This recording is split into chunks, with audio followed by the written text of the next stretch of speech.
kita lihat dua PHDI, ya. Sekarang masalahnya kan begini. Coba kita lihat di daerah-daerah. Apa daerah peduli? Jangankan di luar Bali, di Bali sendiri apa semuanya. Yang penting kan sebetulnya kiprahnya. Ya kalau saya mikir terjun langsung ke lapangan. Iyalah. Jangan cuman program online aja. Ya. Ya kan karena pandemi, Ji. Iya, pandemi itu kan bisa diakal-akalin ya. Artinya begini.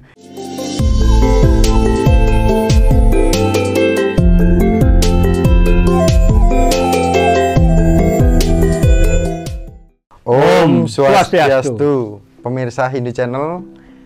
Pada hari ini kita bertemu lagi bersama Aji Dewa Suratnaya. Terima kasih Ji sudah menyempatkan hadir pada hari ini di Hindu Channel. Nah, Ji, saking santainya Hindu Channel banyak menampung informasi ataupun pada menghubungi Hindu Channel Aji. Bahwa Hindu Channel ini gimana kondisi majelis kita gitu. Kok kayaknya rame gitu. Tolong dong ditanyakan kepada yang memang benar-benar bisa memberikan kita itu agar di daerah itu tahu sebenarnya itu apa gitu. Nah, saya juga mau nanya ke Aji apa nih Ji gitu. Silakan Ji. Majelis ya. Majelis ya. itu Parisada Hindu Dharma Indonesia ya. Itu PHDI ya. Nah, sekarang ini kan pasca munculnya Mahasabha luar biasa. Nah, itu seolah ada dua PHDI kan. Seolah-olah ada dua PHDI. Ya. Tapi PHDI yang baru ini kalau kita lihat personilnya orang Bali semua. Ya. Memang seharusnya PHDI emang harus semua daerah ada. Ya idealnya supaya merasa semua diikutsertakan kan begitu. Ya nggak apa-apa, nggak masalah sebetulnya ya. Dan PHDI yang pusatnya di Jakarta, pusatnya di Jakarta, kantor pusat Jakarta, itu kan sudah melaksanakan Mahasabha ke-12, malah sambutan dari Bapak Presiden, lalu dari Wapres juga, dari Menteri Agama. Kita lihat dua PHDI, ya. Sekarang masalahnya kan begini. Coba kita lihat di daerah-daerah. Apa daerah peduli? Jangankan di luar Bali, di Bali sendiri apa semuanya. Yang penting kan sebetulnya kiprahnya. Ya kalau saya mikir terjun langsung ke lapangan. Iyalah. Jangan cuman program online aja. Ya. Ya kan karena pandemi, Ji. Iya, pandemi itu kan bisa diakal-akalin ya. Artinya begini, yang dirindukan oleh umat Hindu di Indonesia ini adalah kerja nyata. Tidak cuma teori-teori, tidak cuma bisa-bisa, tidak hanya program-program. Ayo kerjakan. Kita tahu semua. Ya, apa sih masalah umat di daerah-daerah? Kita tahu dan kita tahu solusinya. Apa sebenarnya Ji yang masalah di umat yang paling mendasar yang perlu diketahui oleh para PHDI ini? Mungkin memang kalau memang ada dua PHDI agar mungkin siapa tahu yang baru atau yang lama atau memang kedua ini mau turun ke lapangan, lihat kondisi umat kan, jadi umat kita ekonominya bagus, jadi kaya. Iya. Gitu, ini sebetulnya ya kalau boleh dikedepankan, ini kan masalah ekonomi. Tetapi kan tidak semata-mata masalah ekonomi saja yang ada dalam masyarakat Hindu, ada juga masalah-masalah lain. Selalu dikeluhkan pembinaan. Loh, kita nggak punya. Bagaimana membina supaya militansi Hindu muncul sejak dini, sejak SD misalnya. Kita nggak punya. Bagaimana sekarang Miko mau Dharma Wicana di depan anak-anak SD? Bagaimana mengikat mereka supaya mereka tetap bangga dengan kehinduannya, walaupun SD, bangga sebagai orang Hindu di level SD. Kemudian di level SMP. Apa yang harus kita berikan kepada mereka? SMA. Selama ini kan kita campur baurkan itu. Mau anak TK ke SD ke SMP ke SMA kan jadi satu. Lalu dari sekian banyak orang yang menjadi satu, ini berapa orang yang bisa mengutip, mengambil manfaat dari apa yang disampaikan? Ada nggak? Nggak ada. Berarti apa sebenarnya yang terjadi di kedua dua PHD ini? Sama-sama tidak punya pola pembinaan yang jelas. Kan itu. Dan kalau kita pergi ke daerah, bertemu umat, kita nggak cukup hanya bicara agama tok. Kita nggak cukup bicara nilai-nilai keagamaan. Kita nggak cukup hanya berbicara nilai spiritualitas Hindu. Kita bicara masalah pendidikan, masalah kesehatan mereka, masalah kemakmuran mereka, masalah kesejahteraan mereka. Semua ini masalah umat. Itu harus kita, makanya terus terang ya, kalau saya ke daerah, saya lihat semua masalahnya apa. Kita lakukan apa yang bisa kita lakukan untuk memecahkan masalah-masalah itu. Nggak bisa, sekarang baru 2 PHDI sudah jadi pertanyaan. Kenapa nggak tambah 3 lagi dari 5 PHDI? Loh iya. Boleh itu bisa. Kenapa nggak bisa? Seandainya dibuat nambahnya harus gimana modelnya? Nambahnya begini. Yang jelas pertama, nambahnya itu tidak merepotkan pemerintah. Jangan kemudian bikin PHDI, saya minta anggaran. Yang benar saja. Ya kan untuk kerjanya, Ji. Ya, kemandirian itu perlu dibangun. Kita harus mandiri. Kenapa nggak bisa? Ya, jangan hanya karena kita punya Kementerian Agama, lalu kita harus begini masukkan proposal. Di negeri lain nggak ada Kementerian Agama, tapi mereka bisa hidup, Hindunya bisa berkembang. Di sini kenapa nggak bisa? Jadi ada yang harus diperbaiki di masyarakat Hindu kita. Nah, kalau memang itu, Ji, boleh nambahnya di mana nih? Nambah udah, mohon maaf kata Haji tadi Bali. Nah, mungkin ada nambah lagi di Lampung, mungkin di Kalimantan. Kenapa enggak? Mungkin di daerah Sulawesi. Kenapa jadi, enggak? PHDI-nya masing-masing. Tetapi yang sebagai barometer pusatnya di mana? Nah, begini. Dulu saya pernah membuat tulisan. Kenapa PHDI ini di media Hindu? Kenapa nggak dibuat media PHDI ini? Ada PHDI Jawa, ada PHDI Sumatera, Kalimantan, Sulawesi. Kenapa nggak? Kemudian memusat semua di Jakarta. Gitu. Kenapa enggak? Tapi bukannya malah jadi tambah ricuh ataupun tambah bumerang? Belum tentu. Apa sekarang juga nggak membuat ricuh? Nggak membuat. 2 aja udah ricuh. Nah, 2 aja, tapi kan polanya berbeda. Nggak sama. Boleh. Nah, begitu. Kenapa? Tapi kan dulu saya ditertawakan, malah saya diprotes, dikomplain. Saya dikatakan memecah belah umat. Nah, sekarang bagaimana? Apa nggak memecah belah umat? Tanpa Haji berbicara pun udah pecah belah gitu ya? Udah. Nah, artinya gini. Kalau saya sih menganggap adanya 2 PHDI ini hanya sebagai bagian atau dinamika yang terjadi dalam masyarakat Hindu. Tidak perlu bermasalah. Artinya, di daerah silakan saja. Masing-masing membina dengan apa yang sudah dilakukan selama ini. Lakukan itu. Tidak perlu kita pusing. Mau nambah lagi ke PHDI jadi 3, jadi 4, jadi 5. Peduli amat. Toh juga selama ini, coba lihat, Miko pulang ke Lampung, tanya sama masyarakat Hindu di sana, apa mereka peduli? Nggak ada, bodoh amat. Karena ini pasti mereka lebih fokus ke pertanian. Iya, artinya mereka seharian. Nah, mereka masih ribut dengan perut. Nah, ini anaknya aja perlu sekolah. Anaknya perlu sekolah, segala macam itu kan. Ini aja masih dipermasalahan. Mana mereka peduli, mau ada 2 kayak, mau ada 3 kayak, bodoh amat. Kan itu yang terjadi. Kemudian, Haji, yang menariknya lagi, keduanya ini mengklaim bahwa saya diakui pemerintah, kami diakui pemerintah, kami diakui oleh umat, gitu. Daerah-daerah mengakui kami, dan sebagainya. Nah, itu dengan kondisi seperti itu bagaimana, Haji? Secara organisasi bisa seperti itu. Artinya memang ada pengakuan misalnya. Tapi apakah secara program, secara pembinaan jalan nggak? Nah, kalau itu nggak jalan untuk apa? Untuk apa? Kita punya umat banyak, hampir ada di seluruh Nusantara. Sumatera, Kalimantan, Sulawesi, Maluku, Irian, semua ada. Papua ada, semua ada.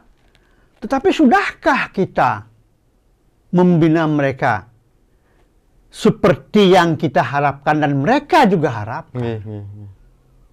Jangan kita hanya senang duduk karena kita akan bisa bersanding dengan orang-orang pemerintah misalnya. Benar nggak? Sudahkah? Lalu jangan-jangan kita hanya mengharapkan bantuan-bantuan ya dari pemerintah. Dan tidak begitu dana diterima tidak dilaksanakan programnya. Bahaya juga. Bahaya juga. Dan mungkin Miko akan bertanya, apakah ada seperti itu? Saya bilang ada, saya punya bukti. Ayo. Itu memang setiap organisasi pasti seperti itu atau sebenarnya kembali lagi ke orangnya nih, Ji? Boleh saja setiap organisasi seperti itu, tapi ini parisade, bicara masalah agama. Kita bicara karma, bicara punarbawa. Untuk apa?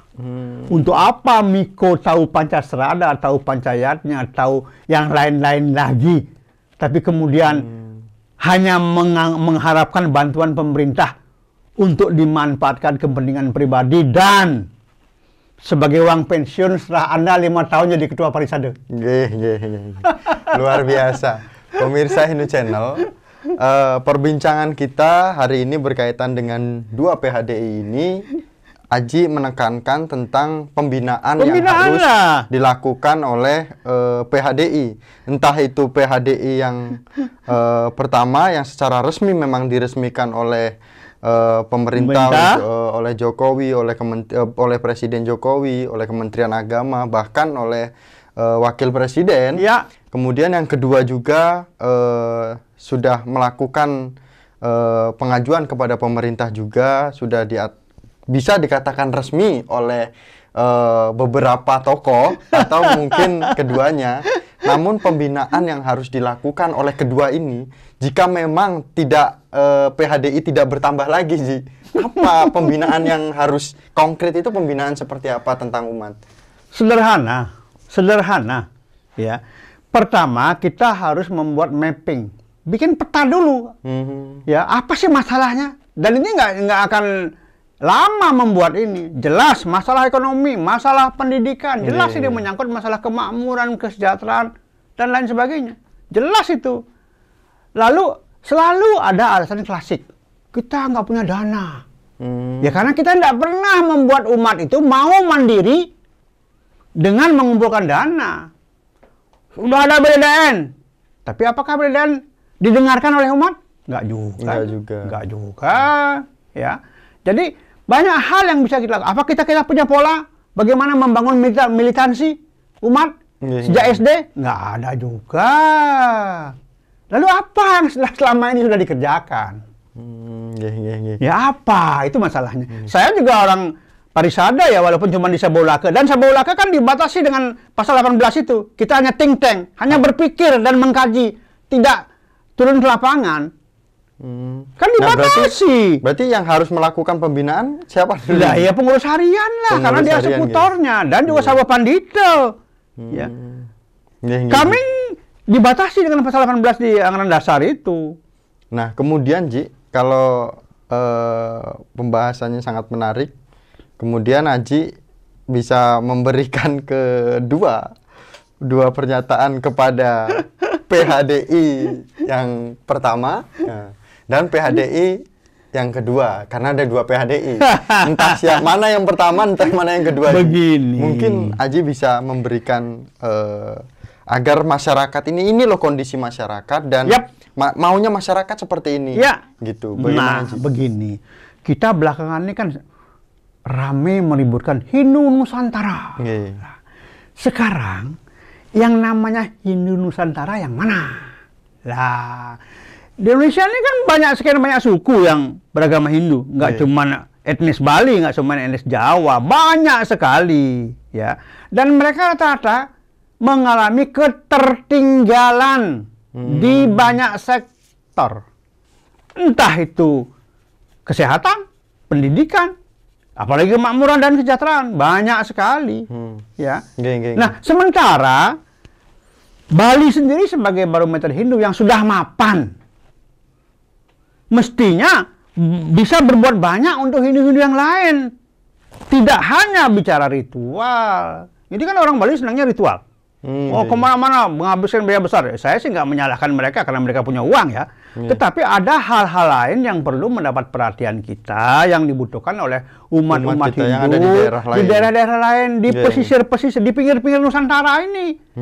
Ya di Sulawesi, di Maluku, ya. sampai ke Papua. Ada umat-umat kita banyak sekali. Daripada kita ribut aja. Ya ribut aja, ini benar, itu semua mengaku benar. Padahal itu semua pembenaran, bukan kebenaran. Semua membawa nama Betara. Apa benar Betara seperti itu? Belum tentu. Kalau menurut saya sih, itu semua angan-angan. Apakah Betara bisa menyelesaikan ini? Enggak lah, bagaimanapun Betara butuh manusianya, yang manusia hidup. Karena beliau kan hanya menyampaikan, memberikan petunjuk-petunjuk, inspirasi-inspirasi. Tapi kita harus punya kebijaksanaan sendiri. Kita punya tanggung jawab terhadap leluhur kita yang sudah sekian lama membangun Hindu itu. Selama ini kita nggak lakukan dengan benar.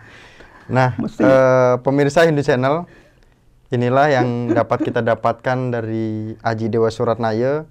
Mungkin Aji Dewa Suratnaya bisa memberikan pesan kepada umat Hindu dengan adanya kondisi PHDI atau majelis kita saat ini seperti yang disampaikan oleh Aji Dewa Suratnaya. Monggo, Ji. Yang terpenting sebetulnya adalah bagaimana kita semua berusaha untuk membangun kemandirian umat. Jangan sedikit-sedikit memperbaiki pura, merenovasi pura, bikin proposal. Dan itu menunggu turunnya dana.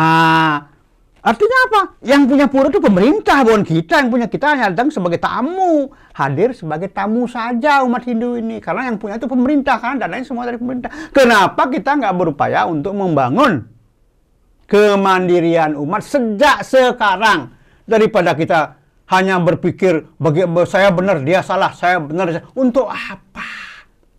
Kasihan umat itu. Ya, kasihan umat itu.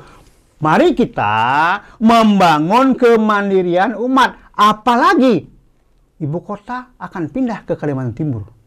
Akankah nasib umat Hindu di Kalimantan Timur sebagai pusatnya ini sejak dulu kala, zaman dulu di Kutai, Muara Kaman itu akan berulang kembali? Akhirnya kita hanya menjadi warga yang di bawah.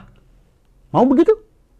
Udah jelas kita bangun kemandirian lah. Kalau memang ada orang-orang yang punya kompetensi luar biasa di masyarakat itu sekarang, bangun kemandirian umat. Jangan selalu tergantung kepada bantuan-bantuan dari pemerintah. Boleh dibantu, tapi kita harus punya kemandirian dulu. Mandiri dulu.